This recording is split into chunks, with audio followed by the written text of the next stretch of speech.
بسم اللہ الرحمن الرحیم۔ السلام علیکم ناظرین، اس امید کے ساتھ کہ آپ سب لوگ خیریت سے ہوں گے۔ پوری پاکستانی قوم اس وقت شدید دکھ، غم اور کرب سے گزر رہی ہے۔ قوم کے بیٹے ریاستی اداروں کا میڈیا پر دفاع کرنے والی سب سے توانا آواز کو خاموش کر دیا گیا ہے۔ کینیا میں ارشد شریف کے ساتھ جو ظلم ہوا، اس نے دہشت، وحشت، سفاکیت اور بربریت جیسے لفظوں کو بھی شرما دیا ہے۔ اس واقعے کو پہلے تو حادثے کا رنگ دینے کی کوشش کی گئی، لیکن پھر کینیا کے حکام نے تسلیم کیا کہ ارشد شریف پولیس کی گولی کا نشانہ بنے۔ جب بات بڑی تو کینیا پولیس کی جانب سے رپورٹ تیار کی گئی، لیکن وہ رپورٹ خود کینیا پولیس کے گلے کی ہڈی بن گئی۔ ایک طرح سے کینیا کی پولیس نے اپنے خلاف چارج شیٹ تیار کر لی ہے، جیسے جیسے گتھیاں سلجھ رہی ہیں۔ اس معاملے سے جڑے بہت سے حقائق ہوش اڑا رہے ہیں۔ بی بی سی اور الجزیرہ جیسے اداروں نے کینیا کی پولیس کو نہ صرف ننگا کر دیا ہے، بلکہ خود کینیا کے صحافی صاف لفظوں میں کہہ رہے ہیں کہ ارشد شریف کا قتل کوئی حادثاتی یا اتفاقی واقعہ نہیں ہے، بلکہ ارشد شریف کی گاڑی پر جتنی گولیاں چلائی گئی ہیں وہ اس بات کا منہ بولتا ثبوت ہے کہ ارشد شریف کو ٹارگٹ کر کر مارا گیا ہے، یعنی کہ سوچا سمجھا منصوبہ اور ٹارگٹ کلنگ کی واردات ہے۔ پاکستان کا سب سے بہادر صحافی تو چلا گیا، لیکن ناظرین، مظلوم کا خون کبھی رائے گا نہیں جاتا۔ ارشد شریف جاتے جاتے بھی بہت سے پردہ نشین کو بے نقاب کر کر گیا ہے۔ اس کیس میں انگلیاں کس جانب اٹھ رہی ہیں؟ قتل کا حکم دینے والا کون تھا؟ کینیا کے صحافیوں نے کیا دعوے کیے ہیں؟ اور ناظرین، سارے معاملے میں موجودہ حکومت کا کردار انتہائی افسوسناک، شرمناک اور انتہائی گھٹیا ہے۔ پوری قوم سوگوار ہے، لیکن اس تمام صورتحال میں مریم نواز کا شفاف چہرہ پوری قوم کے سامنے آ چکا ہے۔ ارشد شریف کی شہادت پر لندن سے نواز شریف اور مریم نواز کی دیوالی کا کیک کاٹنے کی ویڈیو سامنے آتی ہے، گویا کہ وہ دیوالی کی یاد میں ارشد شریف کی موت پر کیک کاٹ کر خوشیاں منا رہے ہیں۔ شرم سے ڈوب مرنے کا مقام ہے۔ رئیس کسن مریم نواز کے ٹویٹ نے پوری کر دی ہے، جس سے ان کی بے حسی کا اندازہ لگایا جا سکتا ہے۔ اس تمام صورتحال میں بھی حکومت انتقامی کارروائیوں سے باز نہیں آ رہی۔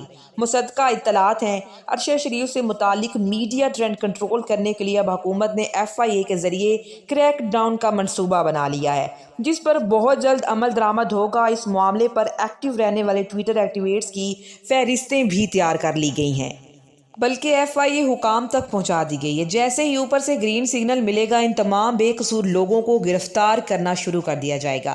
ارشد شریف کی شہادت کے بعد کینیا پولیس کی جانب سے مدعی پولیس اسٹیشن میں جمع کروائی گئی ابتدائی رپورٹ میں پولیس نے یہ موقف اختیار کیا: ارشد شریف جس کار میں سفر کر رہے تھے، پولیس اہلکار اسے چوری شدہ گاڑی سمجھے، اور جب گاڑی عارضی رکاوٹوں کے بعد بھی نہیں رکی تو پھر اہلکاروں نے فائرنگ کر دی۔ جبکہ ناظرین، پولیس کی جانب سے یہ موقف انتہائی کمزور ہے کہ گاڑی نہ روکنے پر انہوں نے فائرنگ کی، جبکہ ارشد شریف کی گاڑی کا ڈرائیور کون نکلا؟ مزید گتھیاں سلجھنا شروع ہو چکی ہیں۔ ارشد شریف نے آخری کال کسے کی تھی؟ کینیا کے میڈیا نے تمام رازوں سے پردہ اٹھا دیا ہے۔ ارشد شریف شہید کا جثہ خاکی وطن واپس پہنچنے سے پہلے ہی معاملہ سلجھنے لگا ہے، اور کہانی میں ایک نیا موڑ آ چکا ہے۔ عالمی سطح پر آوازیں اٹھنا شروع ہو چکی ہیں۔ اقوام متحدہ سے لے کر امریکہ تک کو بیانات جاری کرنے پڑے ہیں۔ اب قاتلوں کے گرد گھیرا تنگ ہوتا جا رہا ہے، پوری قوم سوگ میں ڈوبی ہوئی ہے۔ ارشد شریف کا جثہ خاکی سفر کرتے ہوئے بالآخر پاکستان پہنچ چکا ہے، اور شہید کو وطن واپس آنے کی اجازت مل گئی۔ زندگی میں ناظرین، ان کو یہ اجازت نہیں ملی کہ وہ وطن واپس آ سکے، وہ وطن جس کے لیے ارشد شریف ہمیشہ سے کام کرتے رہے، حب الوطنی کا درس دیتے رہے۔ اس شہید کو وطن کی مٹی نصیب ہوگی، اس پر پوری قوم شکر ادا کر لے، کیونکہ پاکستانی صحافیوں کی زندگی کی کوئی قیمت نہیں ہے۔ سوال کرنے والا تو چلا گیا ہے، لیکن اپنے پیچھے بہت سے سوالات کھڑے کر گیا ہے۔ ارشد شریف نے اپنی شہادت سے قبل آخری مرتبہ کس سے بات کی؟ ان کا اگلا پڑاؤ کیا تھا؟ ان کا ڈرائیور، جس کو شروع میں کینیا پولیس نے ارشد شریف کا بھائی کہا، جبکہ ناظرین، ارشد شریف کا ایک ہی بھائی تھا جو کہ فوج میں تھا، جو کہ آلریڈی شہید ہو چکے ہیں۔ تو پھر یہ شخص کون تھا؟ اس کے حوالے سے پتہ چل چکا ہے۔ کینیا میں اس پورے کیس کو ایک حادثہ بنانے کی کوشش کی جا رہی ہے۔ مختلف حقائق سامنے آئے، جو آخری سٹیٹمنٹ تیار کی کینیا کی پولیس نے۔ اس سے لگا کہ شاید یہ سٹیٹمنٹ بک جائے، لیکن کینیا کا اپنا میڈیا اس کے حوالے سے اب بہت زیادہ پروپیگنڈا کرتا ہوا نظر آ رہا ہے۔ اور کینیا پولیس کی اسٹیٹمنٹ کو ماننے کے لیے بالکل بھی تیار نہیں ہے۔ کینیا کی پولیس ٹارگٹ کلنگ اور اجرت لے کر قتل کرنے کے لیے مشہور ہے۔ انہیں شرم آنی چاہیے۔ پوری دنیا میں باتیں ہو رہی ہیں۔ یونائٹڈ نیشن نے کہا ہے کہ تھورو انویسٹیگیشن ہونی چاہیے ان حالات کی جس میں پاکستان کے سینئر صحافی ارشد شریف کو قتل کیا گیا، انہیں گولی ماری گئی، انہیں ملک سے جانا پڑا۔ ان حالات پر بھی بات ہونی چاہیے۔ امریکہ کے اسٹیٹ ڈپارٹمنٹ کو اسٹیٹمنٹ جاری کرنی پڑی۔ انہوں نے دکھ اور افسوس کا اظہار کیا۔ آزادی اظہار رائے پر جو کمٹمنٹس ہیں وہ پاکستان کو پوری کرنی پڑیں گی۔ فل انویسٹیگیشن کا کینیا سے مطالبہ کیا ہے۔ دنیا بھر کی تنظیمیں، عالمی سطح پر میڈیا اس کے حوالے سے بہت زیادہ باتیں کر رہا ہے۔ کینیا کا میڈیا بھی سوال اٹھا رہا ہے کہ کیا پولیس نے اس گاڑی کو روکنے کے لیے حملہ نہیں کیا ہے، اور گاڑی کے اندر موجود لوگوں نے تو پولیس پر کوئی جوابی فائرنگ بھی نہیں کی، انہوں نے تو ایسا کچھ بھی نہیں کیا۔ اور گاڑی کے ٹائر پر فائر کیوں نہیں کی؟ گاڑی کو روکنے کے لیے اگر گاڑی کو روکنا تھا تو پیسنجر پر کیوں گولی چلائی گئی؟ ڈرائیور پر گولی کیوں نہیں چلائی گئی؟ اس تمام صورتحال میں اگر بچے کے اغوا کا خدشہ تھا تو پھر گاڑی پر فائر کیوں کیے گئے؟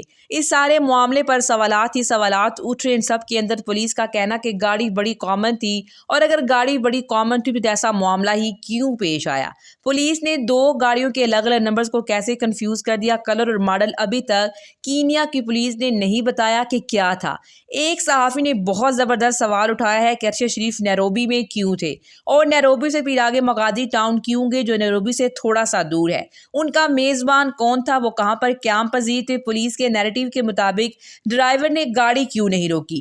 یہ سارے سوالات ہیں۔ اس میں ایک جواب تو یہ بھی ہے کہ ارشد شریف کی آخری کال، جو کہ رپورٹر نے بتایا ہے کہ ان سے جو آخری گفتگو ہوئی وہ امریکہ کا ویزا بھی حاصل کرنا چاہتے تھے، مجبوراً انہیں جانا پڑا ویزا، اور ڈرائیور ارشد شریف کو اپنی جان بچانے کے لیے دبئی سے بھی آگے جانا پڑا۔ دبئی میں ناظرین ان کی زندگی کو اجیرن کر دیا گیا تھا۔ ارشد شریف نے امریکہ کا ویزا حاصل کیا۔ ارشد شریف نے امریکہ میں موجود ایک صحافی کو بتایا کہ انہوں نے میرا ویزا ریجیکٹ کر دیا ہے، اور اب اگر یہ امریکی اسٹیٹمنٹ دے رہی ہے تو پھر کس بحاف پر دے رہی ہے؟ اور جو 7 شخص ہے اس کے حوالے سے کینیا میں موجود پاکستان کی ہائی کمشنر نے خاموشی توڑی ہے۔ انہوں نے مقامی میڈیا کو بتایا کہ یہ کون تھا۔ انہوں نے بتایا کہ جس پاکستانی فیملی کے ساتھ ارشد شریف رکے ہوئے تھے یہ ان کے بھائی تھے۔ ارشد شریف کے بھائی نہیں تھے، اور ان کا نام بھی میڈیا میں آ چکا ہے۔ اس شخص سے حقائق جاننا اور ان کی فیملی سے پوچھ گچھ ہونا، ڈرائیور سے پوچھنا بہت ضروری ہو چکا ہے۔ آخر یہ خاموشی کیوں ہے؟ وہ اس وقت منظر عام پر کیوں نہیں آ رہے؟ اگر ان کے اوپر کوئی تھریٹ ہے یا نہیں بھی ہے تو وہ منظر عام پر کیوں نہیں آ رہے؟ ارشد شریف کی شہادت کے حوالے سے ناظرین مریم نواز کا شفاف چہرہ پوری قوم کے سامنے آ گیا۔ شہادت پر بے حسی اور غیر انسانی رویہ جیسے خاکی پر توہین امیز ٹویٹ ری ٹویٹ کر دیا، اور انہوں نے لکھا کہ اچھا تو نہیں لگ رہا مگر یہ سب کے لیے سبق ہے۔ ارشد شریف کی اہلیہ نے مریم نواز کے منہ پر تماچا مارتے ہوئے کہا کہ مریم نواز شرم کر اور اللہ سے ڈر، جبکہ ناظرین یہ دونوں ہی چیزیں اس وقت موجودہ حکومت میں بالکل بھی نظر نہیں آ رہی۔ نہ تو اس موجودہ حکومت میں شرم ہے، اور نہ ہی یہ موجودہ حکومت اللہ سے ڈرتی ہوئی نظر آ رہی ہے۔ اب تک کے لیے اتنا، اسی کے ساتھ مجھے اجازت دیجیے، ملتے ہیں ایک اور نئی ویڈیو کے ساتھ۔ اللہ نگہبان۔